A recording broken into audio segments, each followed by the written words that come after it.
All right, so we're back to semblances of the new normal. Things are falling off the walls. I don't know where they go. Hi guys, it's Wednesday. 1, 2, 3, 4. 4th of July. Wait, 4th of August. No, it's not a holiday in my country. 4th of August, that month went really quickly. SWOT analysis. We've been working on the 5 forces for the last 2 classes and a little bit. And so now that we've got the 5 forces and the pest, hopefully, in one place, we can work on the SWOT. We can work on the SWOT analysis, which is key to being able to create the formulation of the strategies that you would want to implement in the next few classes. So I'm going to be doing SWOT for a couple periods here, and then I'm going to turn it into a thing called TOWS, which is TOWS analysis, and then we're going to try to take our strategy out of that. So let's see, this is week number 7.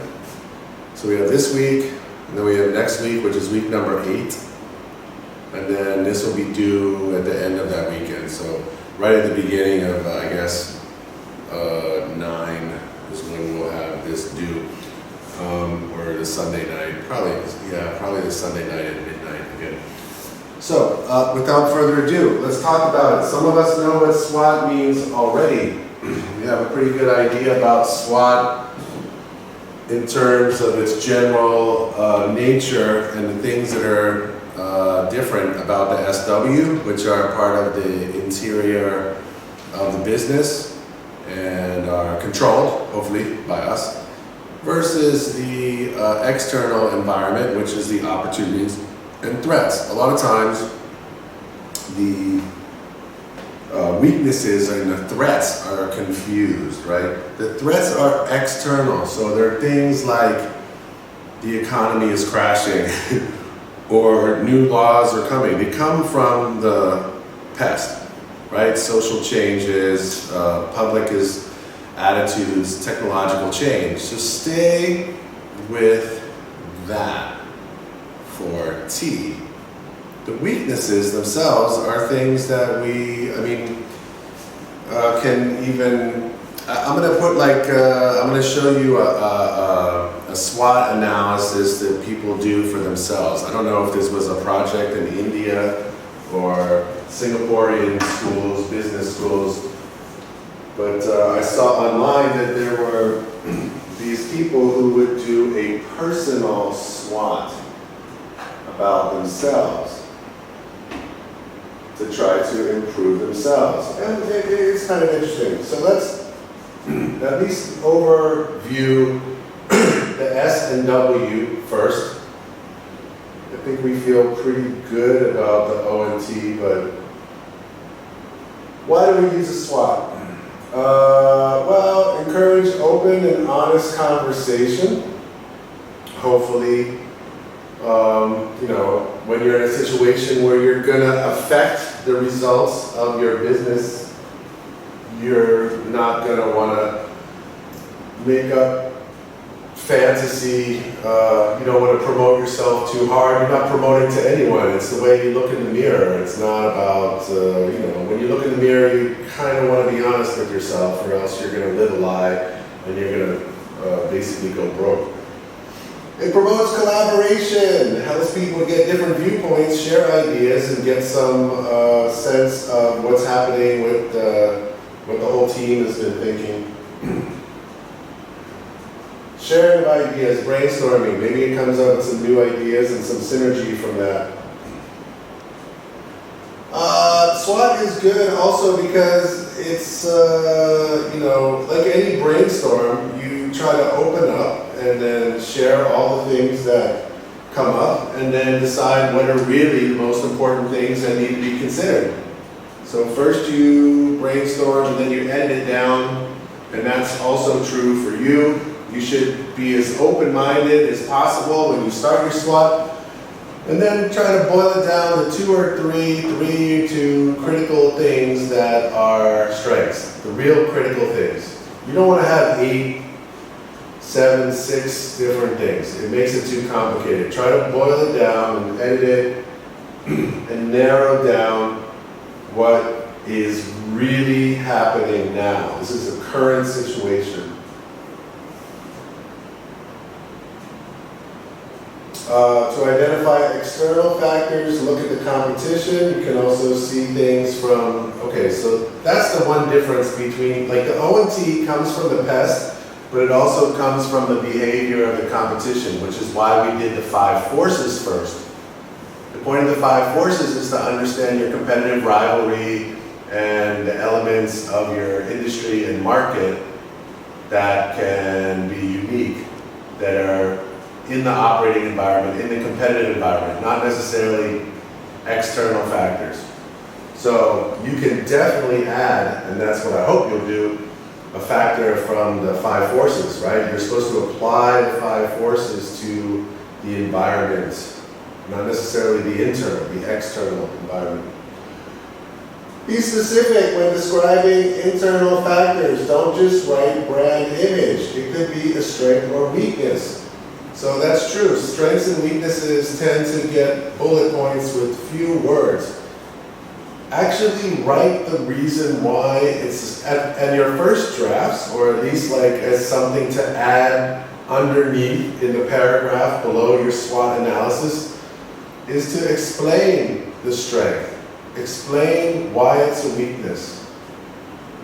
Explain them in sentences. When I look at the diagram, I can see bullet points and hopefully understand them. But when you write about them, you should be clear about why their strengths or weaknesses. All right. So then we can imagine. Wait. Am I at the bottom of the page? Oh, it's supposed to be the top.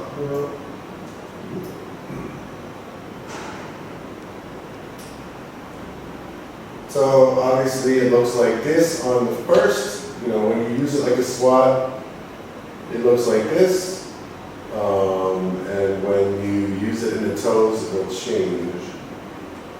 So what are some of these kinds of strengths? Like we know that the opportunities and weaknesses come from the past and from the 5 forces. So it's political, economic, social, technological, and competitive forces. But internally, we have to break it down as well. It makes it easier to think about the different topics. So we have our financial strengths and weaknesses. And of course, those can fall into the categories of cash flow, costs, expansion too quickly, needing to upgrade equipment, all the different elements of, well, that's actually operations. So stick with financial. What is working financially? Marketing. What are your marketing strengths? Is the customer loyalty program working? I would say with Chunwin, not having a fixed brand identity is it a strength or a weakness? I don't know. You have to make a decision about that, right? I mean, you could say, because they have 4 or 5 different styles of branding, they can attack different market segments. Maybe that's a strength even. Or you could say, because the brand image is inconsistent, the customer doesn't really know what that company is trying to sell, or they don't know if they're really the target market for that company. So branding in this particular thing is a tricky one. So product, obviously I think there's some strengths from this company. You might find some negative in your marketing research. You might find some negatives about the brand, and you could incorporate those into understanding them as weaknesses. So you can see feedback on Google and other criticism of Chunwin if you want to understand that there might be weaknesses. in their customer relationships or in their products. As I said before, communication has been a problem. I don't know what kind of promotional strategies they used in the past, so you should try to understand Chungwin's promotional strategies of the past, so you have to do a little bit of research on that, decide if that's a strength or weakness. Their distribution has changed. They've had different kinds of shops, different kinds of positioning, the Legendee, the energy coffee, the old traditional Chungwin General Cafe. I don't think they exist anymore. I think now everything has changed to either the high-end Chungwin Yao Bahan Phuc or the energy coffee. I think there's only 2 levels. But when I was in Czech Republic last year, I saw the old school Chungwin. I saw the one with this logo 2 years ago now.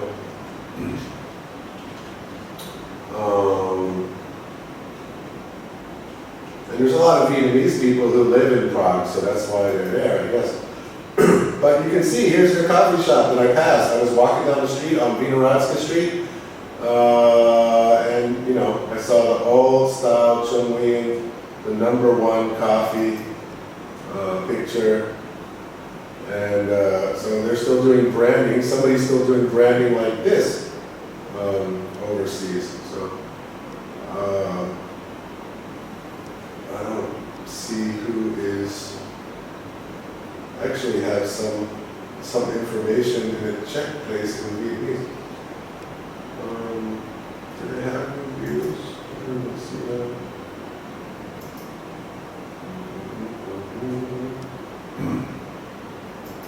So that's just one example of, here's their menu. You can see the prices they charge here. I think it's, I guess this is kind of interesting in a way. So the Czech crown, I think is 20 to the dollar or something like that.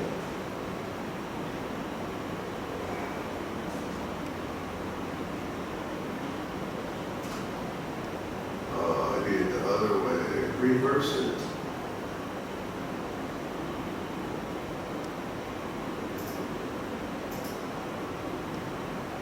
$21. Okay, so it's 21. So that would mean that the prices they charge, and you can see how they actually price it here. So creative 1, 2, 3, 4, 5, they're only charging less than what would be $2 for a cup of coffee. It's a pretty reasonable price in Czech Republic.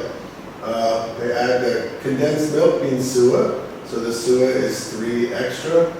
They have espresso too with those drinks, and those are all pretty similar price. Of course, every single place in Prague sells beer in the shop. It's impossible. They actually will sell this instant coffee too for $1. You get instant coffee in the cafe. Pretty weird, pretty weird. I wonder if that's, I don't know what the customer profile is for that place. It gives you some sense of what pricing might be in Europe. I think what they're trying to do is be affordable, and for local people as well as Vietnamese customers. It looks very Vietnamese inside. Wow, it's so classic.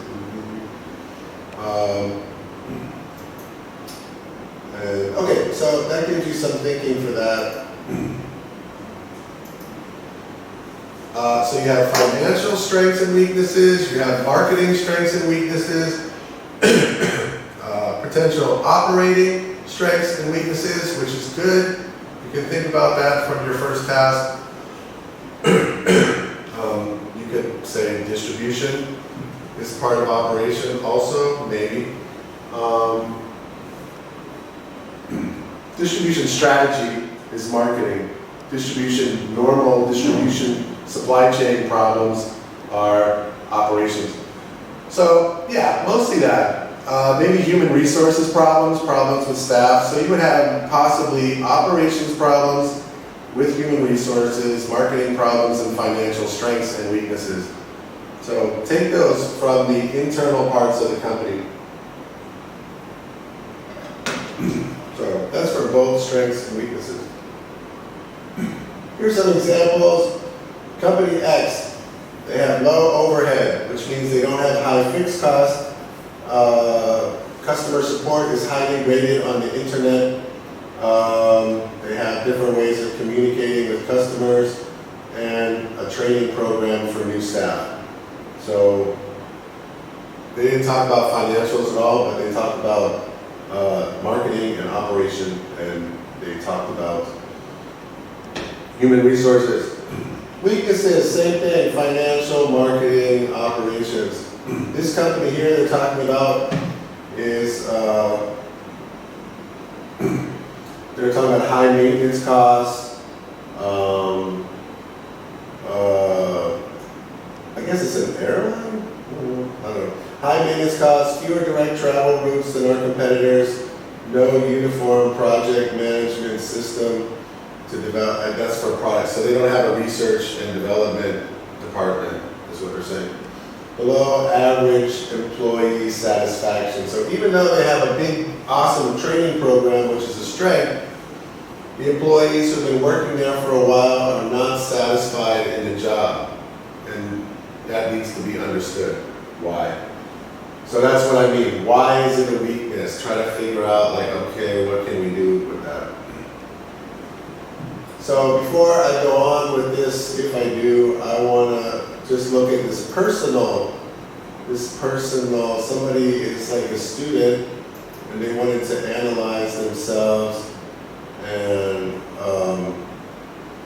think about their own life in terms of a SWOT analysis, which I think is kind of cool in a weird way, but also kind of pathological. We'll look at this one first. This is somebody's, all they have is bad music over it. Nobody's talking. It's really hard to find an English accent that's clear enough for, for you guys to understand. They're all from India. And sometimes I see the Singaporean one and I say, oh, okay, well, their accent is a little bit clear, but they speak monotone. And they don't put spaces and pauses in their speaking, and they just speak in a flow, and it never ends. And by the third minute, you're just as confused as you are with the Indian guy. So I don't think I can use Singaporeans either. This one is just for information purposes. It's only 2 minutes or less, and it's a personal opportunities. This guy said his name is Ibrahim Khalil. He's at Daffodil, I never heard of it, Daffodil International University. So I guess he was required to make a personal SWOT analysis.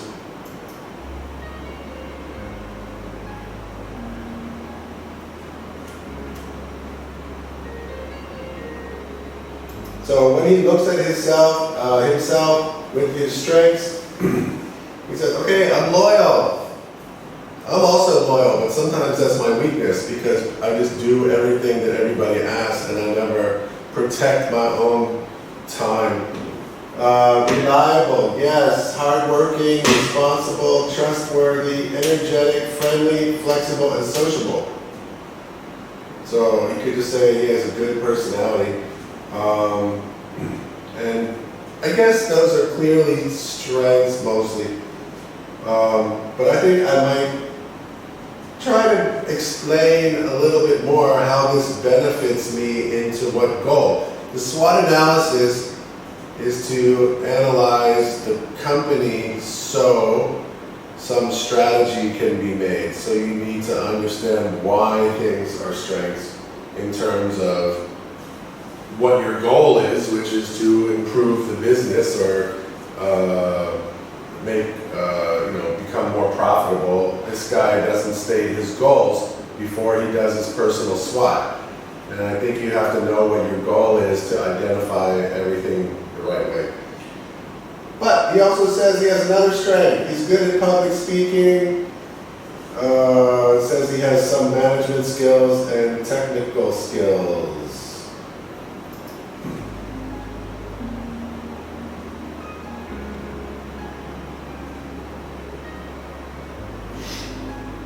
So this guy, he thinks that he's recognizing his weaknesses. Do we know our weaknesses? That's a good question, right?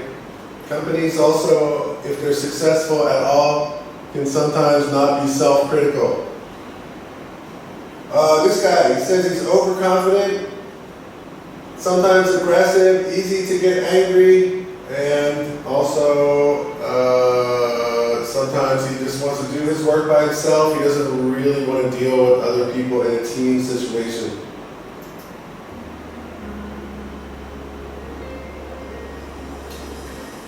So the opportunities he's talking about are to continue his studies somewhere with an international diploma in another country possibly, and that he is, I don't know if this first one is really an opportunity because he's a quick learner.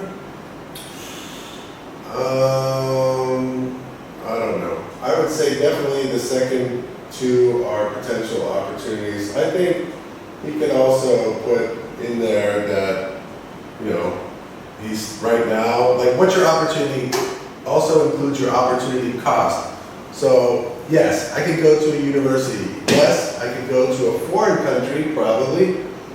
And yes, I could go and make a salary right now. So what salary could I make right now without going to graduate school? So that would be an example of an opportunity that he's not listing.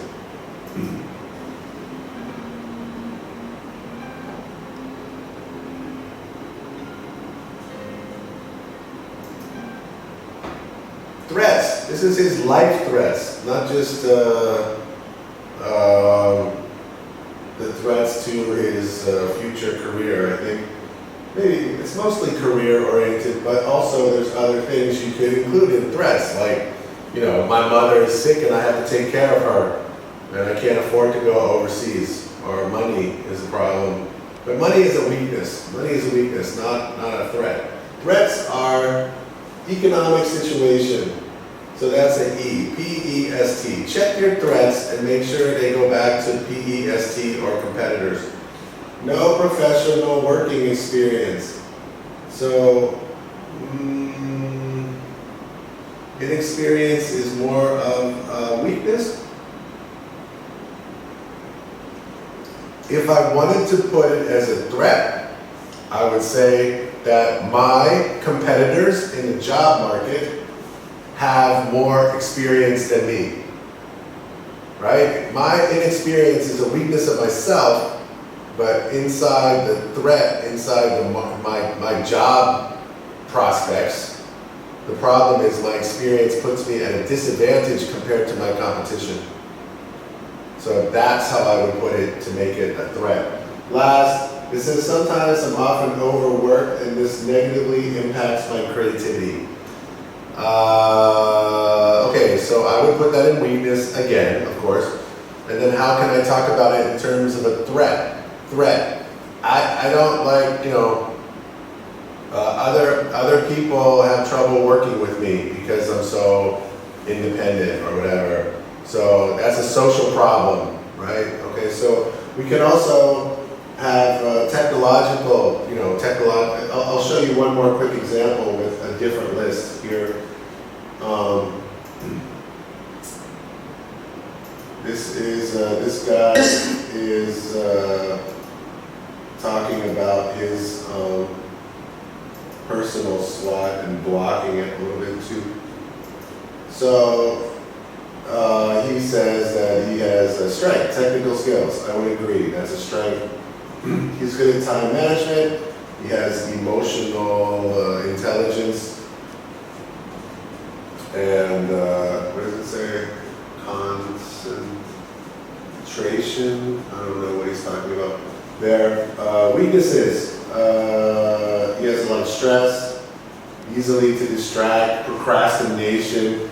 which means that distraction and concentration is the same thing.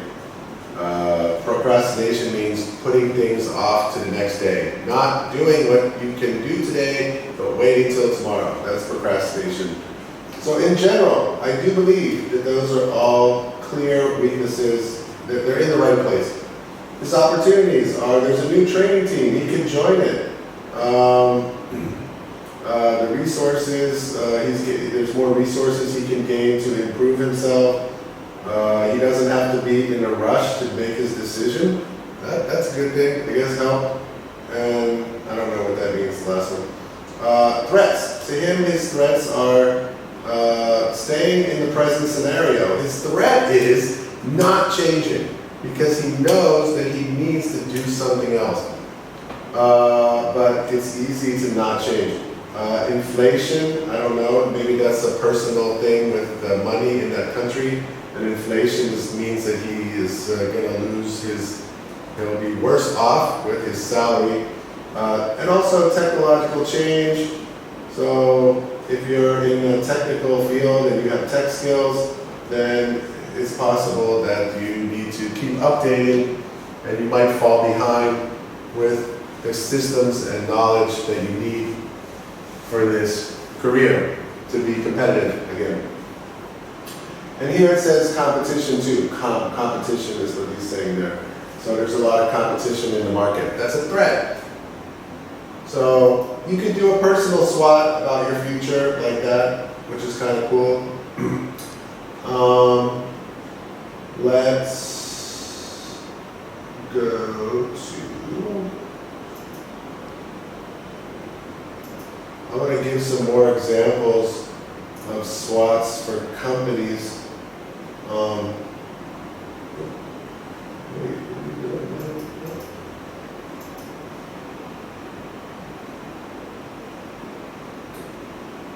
a minute, but first I'll do Jim. Let Jim do his thing so you can get some notes and the language. In this topic video, we're going to take a quick look at a really popular model of strategic analysis called SWOT analysis.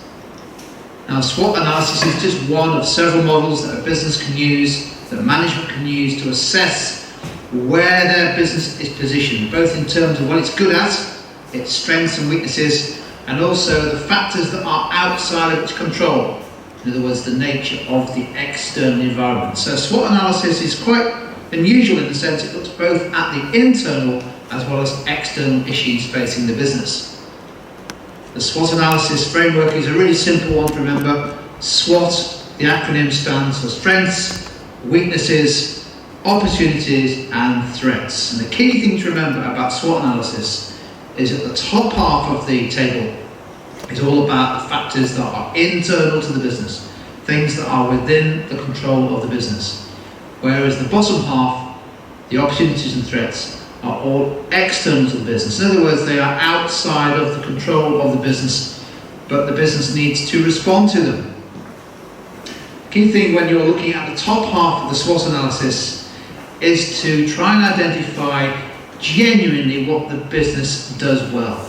So it's a search for where, if at all, the business has what's known as competitive advantages.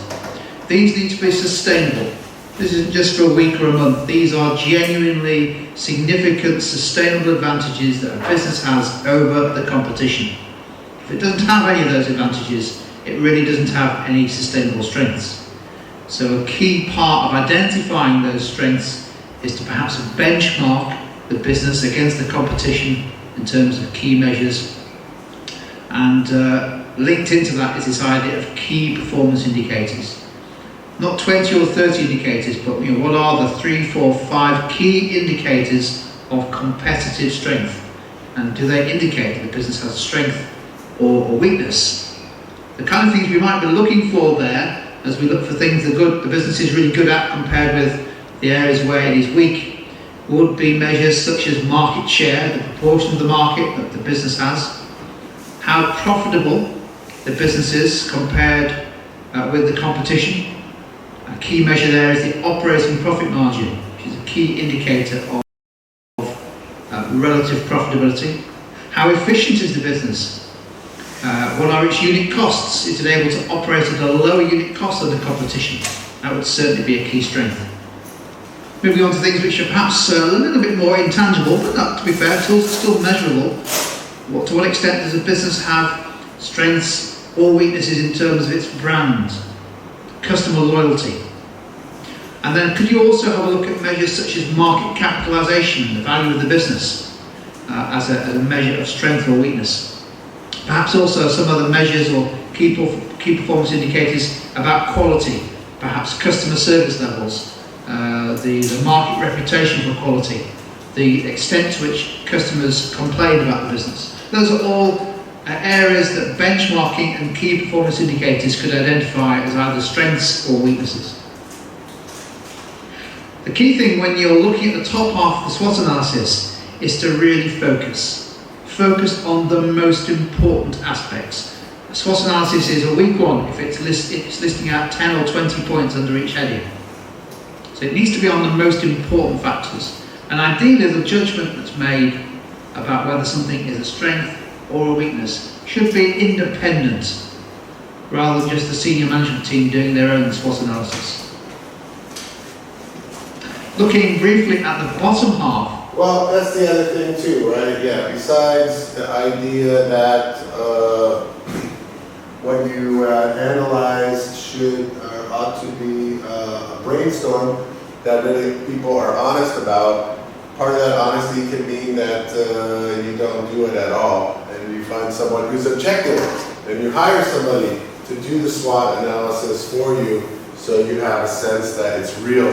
Because again, it's hard to be self-critical when you're trying to be positive about what you're doing. Of the SWOT analysis, opportunities and threats, remember, are external to the business.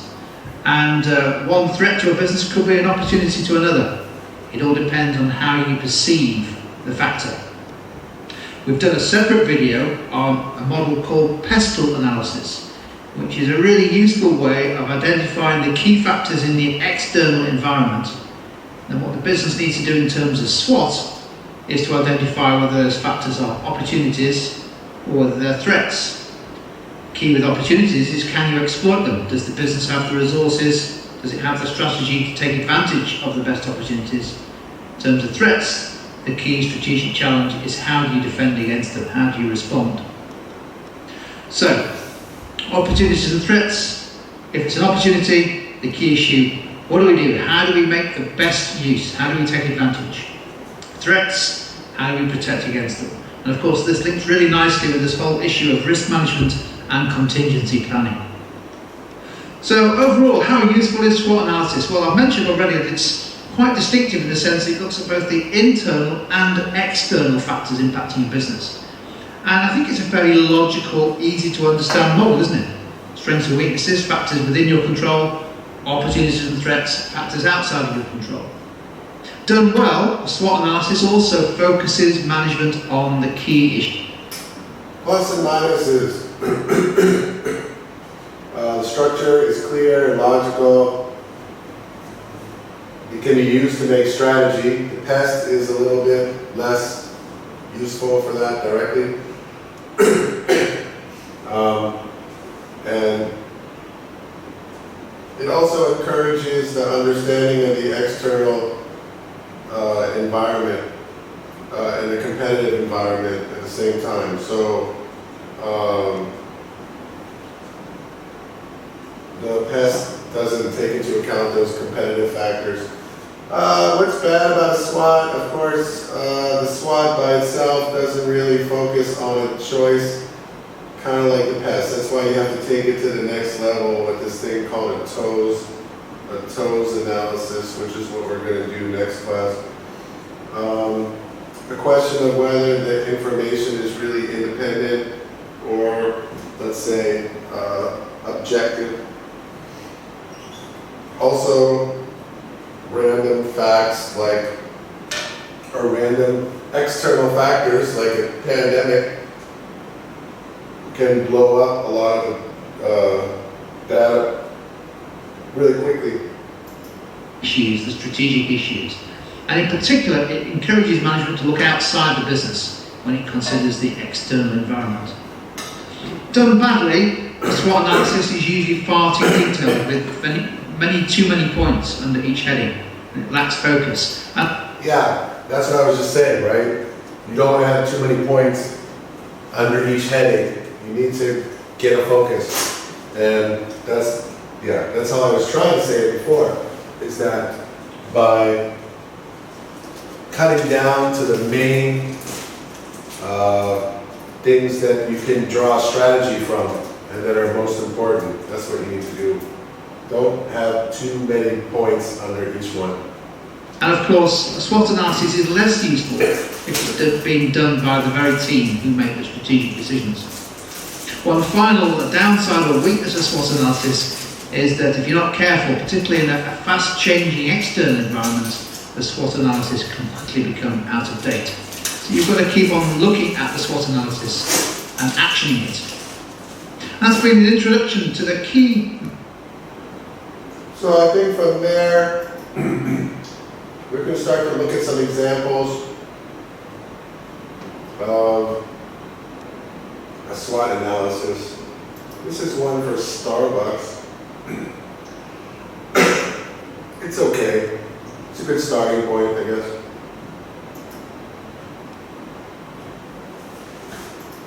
To apply the SWOT framework in practice. Shouldn't be that difficult, right?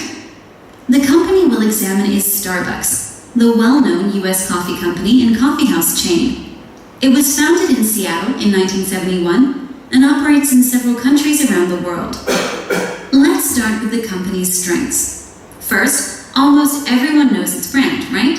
So it definitely has a strong brand recognition. Starbucks has been proclaimed the most recognized coffee brand in the world. Quite an advantage regarding other companies in the industry. The firm's brand is one offering of a differentiated product to customers, which is coherent with its strategy and pricing. Clients have expressed they love the atmosphere in Starbucks coffee houses. They can use free Wi-Fi and enjoy the coffee drinking experience to the fullest. The company owns thousands of outlets around the world, and its clients can find it even when traveling overseas. That's a strong advantage, as it ensures loyal clients can remain such even overseas. And finally, notice that she describes why it's an advantage, why it's a strength. Starbucks supply chain management ensures the quality of coffee served to customers is excellent. The company chooses its suppliers carefully, which improves the quality of its products and ensures clients receive a super coffee experience. This is another choice in sync with its differentiation strategy. Okay, very good. Let's take off. So marketing, obviously they have huge financial resources, so it's probably not worth mentioning as the firm. I mean, it's important, but it's not an issue with creating strategy. Money is not an object, really. Clients, that's marketing, and then supply chain is operations. Our rosy glasses and consider some of the firm's weaknesses. One could argue Starbucks offers the same product in all countries where it operates. It does not customize it according to the different tastes of people in different geographies. For some customers, this is an issue, and they prefer competitor products tailored to their specific geographical preferences. In addition, Starbucks has a premium price policy, which is not in line with most customers' expectations. Not all countries have enough middle and high-income class individuals who can afford to pay extra for their coffee. Weakness number 3 would be the high employee turnover that the chain's coffee shops have. It is difficult to serve coffee as a premium product when the company's baristas have been on the job for only a couple of weeks. In terms of opportunities, So, the supply chain management is helping them to manage and maintain quality control in their products, but what they're saying here is that, and I don't believe that they have high turnover. It is a weakness if it's true. I don't know. I think in developing markets, people are happy to work there. Even I know some people, I know a few staff that worked there for 5 years. I don't think it's that high employee turnover. Although, if they hired students, then they might have higher turnover. But that would be quality control issue, not from the product quality, but from the service quality. So that would be kind of a marketing people kind of issue. Not easily affordable in all countries. Is that weakness? Maybe. If the positioning is, if the positioning is high end, then maybe it's not a weakness. Product is not customized to local taste. So I think even right away, the first, you start to think about strategy and application. You're like, oh, okay, well, obviously I have to do an adaptation strategy in my marketing mix because it's not customized to local taste. So what adaptations can make Starbucks more successful in different markets? And not easily affordable, might drive innovation to follow KFC. As an example, KFC made their rice menu where you can get the chicken with the rice for psychological pricing, $39,000. And then people might choose KFC for its flavor, even if it's only a one piece and rice, compared to what they would buy on street rice. So they fit into, they give an option for customers who have a cheaper option for some customers. Although, they don't want people to spend, nothing and then sit and talk to their friends for 4 hours and use the Wi-Fi. So, the Wi-Fi is kind of part of the cost. There's a limited amount of seating. You have to be careful with that choice. Product is not customized, not easily affordable. High employee turnover, we talked about, could be what? Long-term contracts, better benefits. But first you have to look at the whole SWOT. But you can start to imagine some strategies to deal with these weaknesses. It is difficult to serve coffee as a premium product when the company's baristas have been on the job for only a couple of weeks. In terms of opportunities, we can say the following. Starbucks can access new countries easily. It simply has to apply its existing business model in these new geographies. Emerging markets can be a great source of growth for the company. Starbucks has also entered agreements within the entertainment industry and partnered with movie-producing companies. That can be a great opportunity for the firm too. One of the biggest threats for Starbucks is the saturation of the American market, which is where most of its outlets are located. Consumers are increasingly invested in healthier lifestyle, and some substitute products are better positioned to capture the attention of the health-conscious clientele. Okay, we'll stop here. This is what a SWOT analysis. Alright, so thinking about how, what else could be opportunities? We don't really think about them in terms of the pest analysis, but in terms of the competitive analysis, when we look at suppliers, we can think about strategic alliances, right? So things that come from the 5 forces, whether it's relationships, alliances, suppliers, customer relationships, competitor moves, competitor advantages that you can try to attack.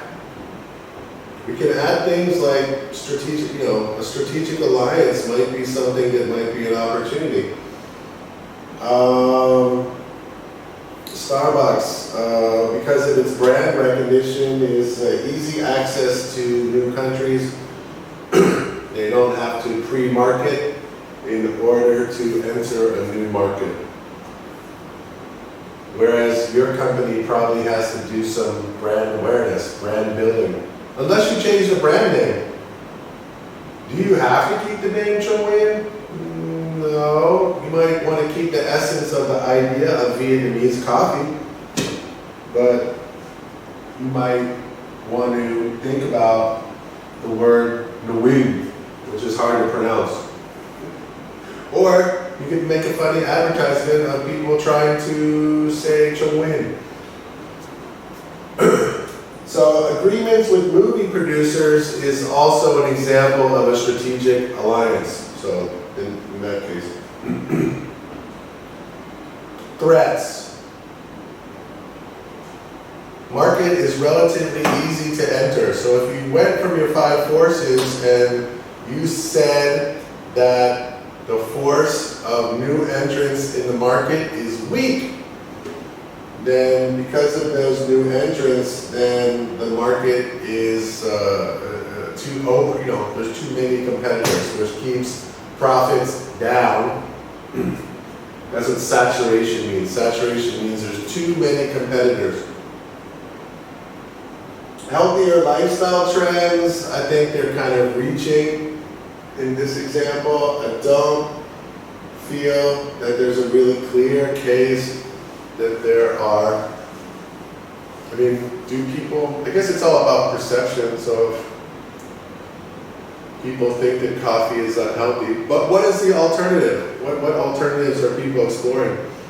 I would say a bigger threat might be that, especially in countries like Australia, people don't like to shop at the big brands. They like to go to a local name shop.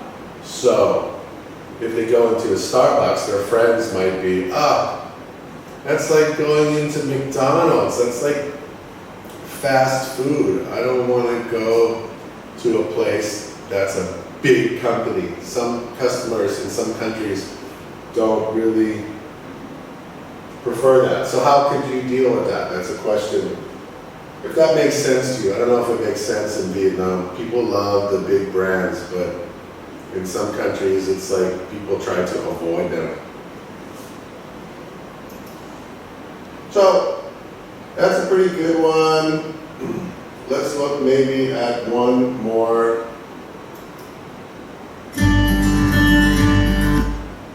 company. I don't really think I need to go through the opportunities and threats. It's pretty much the same, except for here the example. A couple more examples, just so you make sure that you understand the differences between these elements. It's an airline. This is an airline. It is a small picture. I wish I could make it bigger. Let's try. Still, we make it bigger, but the thing stays the same. Does it ever get bigger? Not really. It says opportunities, airline, government stimulus and aid available for airlines. Airlines get money from the government. That's a P factor. Increased interest in health and safety while flying. So there's a chance to maybe have a niche in the market. Renewed interest in traveling, so expansion of market. E, PE factor. Need for employee connectedness fueled by remote work layoffs. So maybe that's a T factor, I'm not sure. I'm not 100% sure what they mean. And then they talk about their threats, low demand because of COVID, competitors taking up more market share, that's a competition threat. Low demand is an economic threat. Possibility for failure in rollout of new routes, that's a marketing threat. But actually, yeah, that's future. Threats are future. Threats are future, weaknesses are today.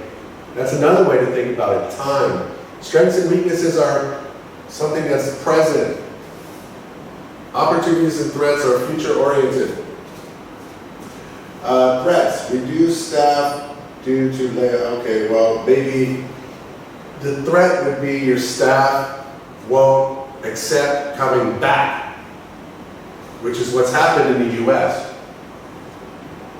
There are millions of workers, now that the customers are coming back to a lot of restaurants, they are kind of crazy in the US. Those restaurants,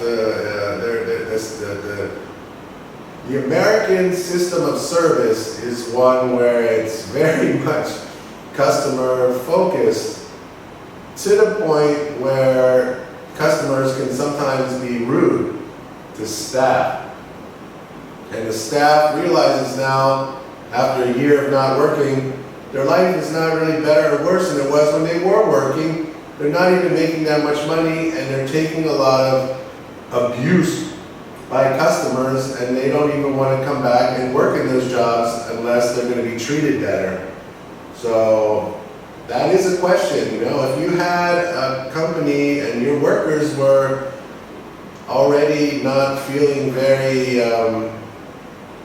didn't have a good feeling, rapport, that's not the word, rapport, there's a word for this, good feeling. If there weren't good feelings with staff already, then they might not come back in this case. So this is your airline industry now that they're considering. I mean, especially if you think about how the company might have treated the staff during the pandemic. So if they treated the staff poorly, then the staff doesn't forget. They're not going to forget. All right, so I think that's maybe one more quick example of a company SWOT. Let me think of an industry that might be good. This website, Panmore, is okay, but it's I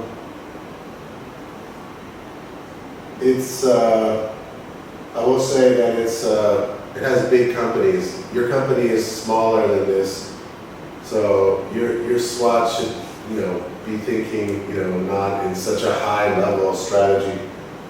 Samsung.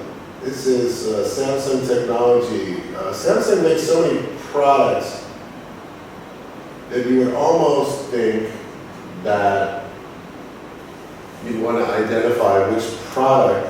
Is it mobile phones, for example? Here I think it might be. It talks about competitors like Apple and LG. So maybe it's phones.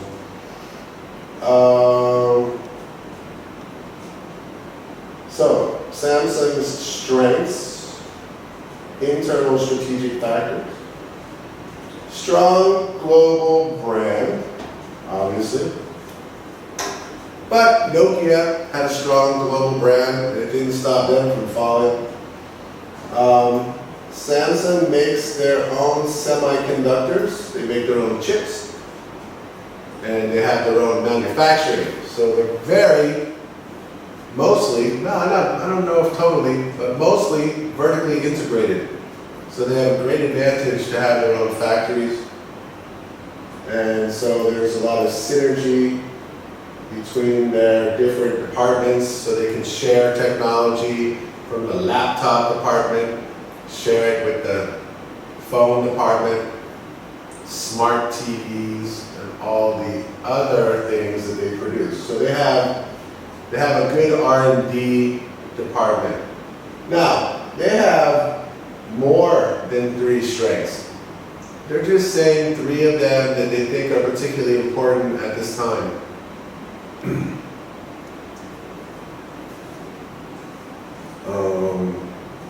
You can read about these in detail. I'll put a link in the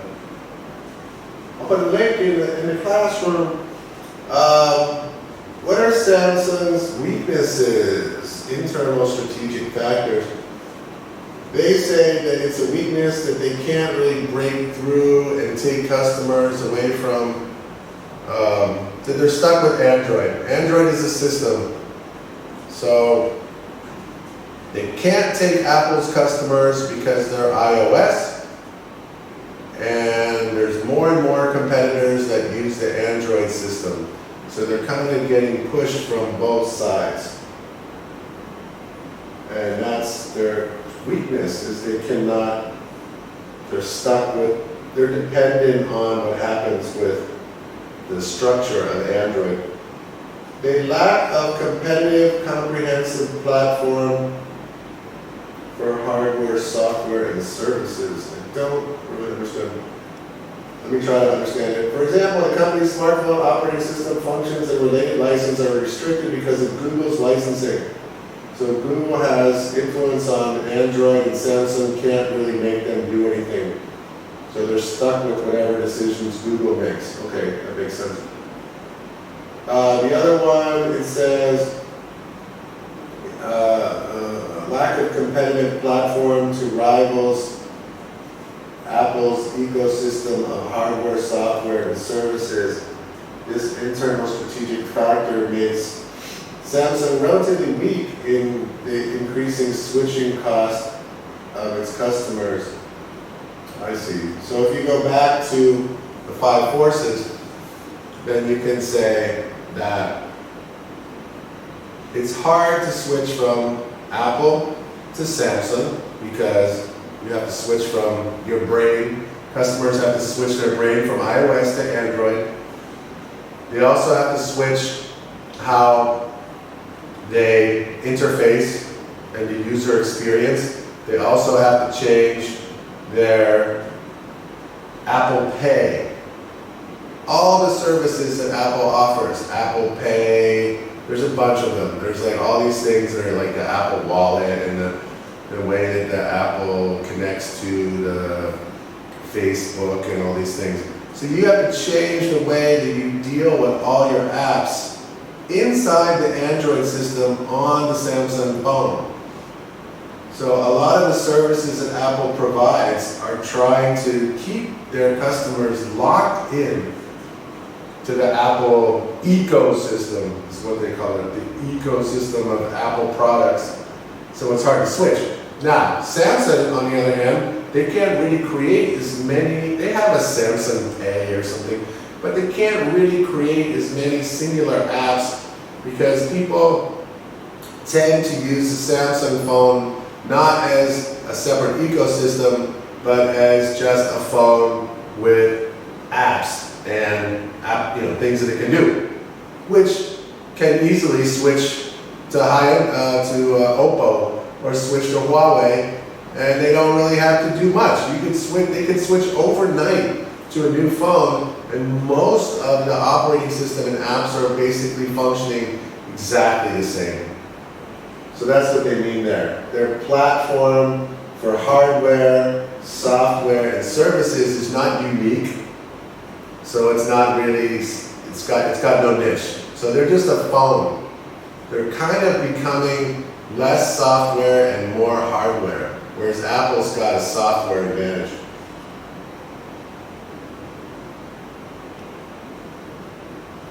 But opportunities here they're talking about, like I was saying before, potential strategic partnerships,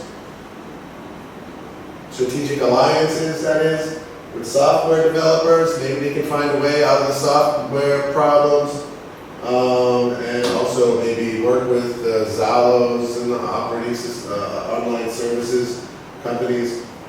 More product development and diversification of products, tablets, and trying to find niches that customers want that Apple doesn't serve.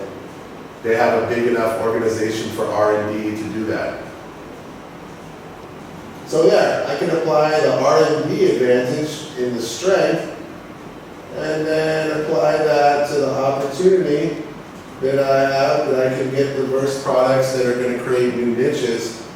So that's kind of what you're going to do in the next class. You're going to take these strengths, apply them to the opportunity, and try to exploit and win.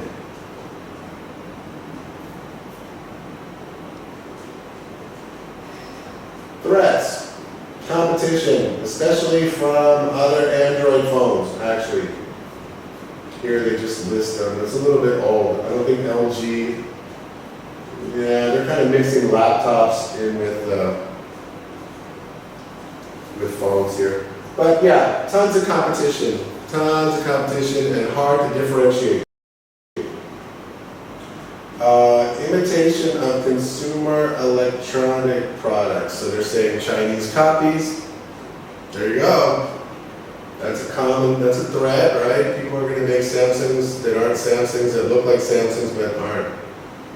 And also they had some problems with their batteries before, so they had some PR problems, so they have a threat of potential, well, depending on, I guess there's a lot of things with mobile phones now. China can tell you what apps you can use. Some countries are trying to get the phone, like the US government wants customers to unlock their phones or to give backdoor passwords so the government can have access to everybody's phone. Android systems, because Google doesn't care at all about your privacy, Google systems all have backdoors. The government can enter every Android phone. Apple has fought and tried to fight a bit back against, for privacy of their users. And the Apple phones are a little bit harder to break into. I think the government can still break into them, but they don't get help from the company. So, privacy concerns. There's a threat. Consumers are more aware, social trend, of their need for privacy, and they expect companies to help them help protected. So I think that's a good overview of what SWOT factors are. Oh, and then the solution for that, of course, if you wanted to have a strategy, is use either the research and development part of the company to find or negotiate. Let's see, Samsung is a big company. Maybe they have negotiating power with the government to be able to establish better privacy regulations. But then again, because they use the Android system from Google, they can't really control what Google gives away in its own backdoors. So Samsung phones are very, very unprotected in terms of privacy. All right, SWOT. Next class, apply the SWOT.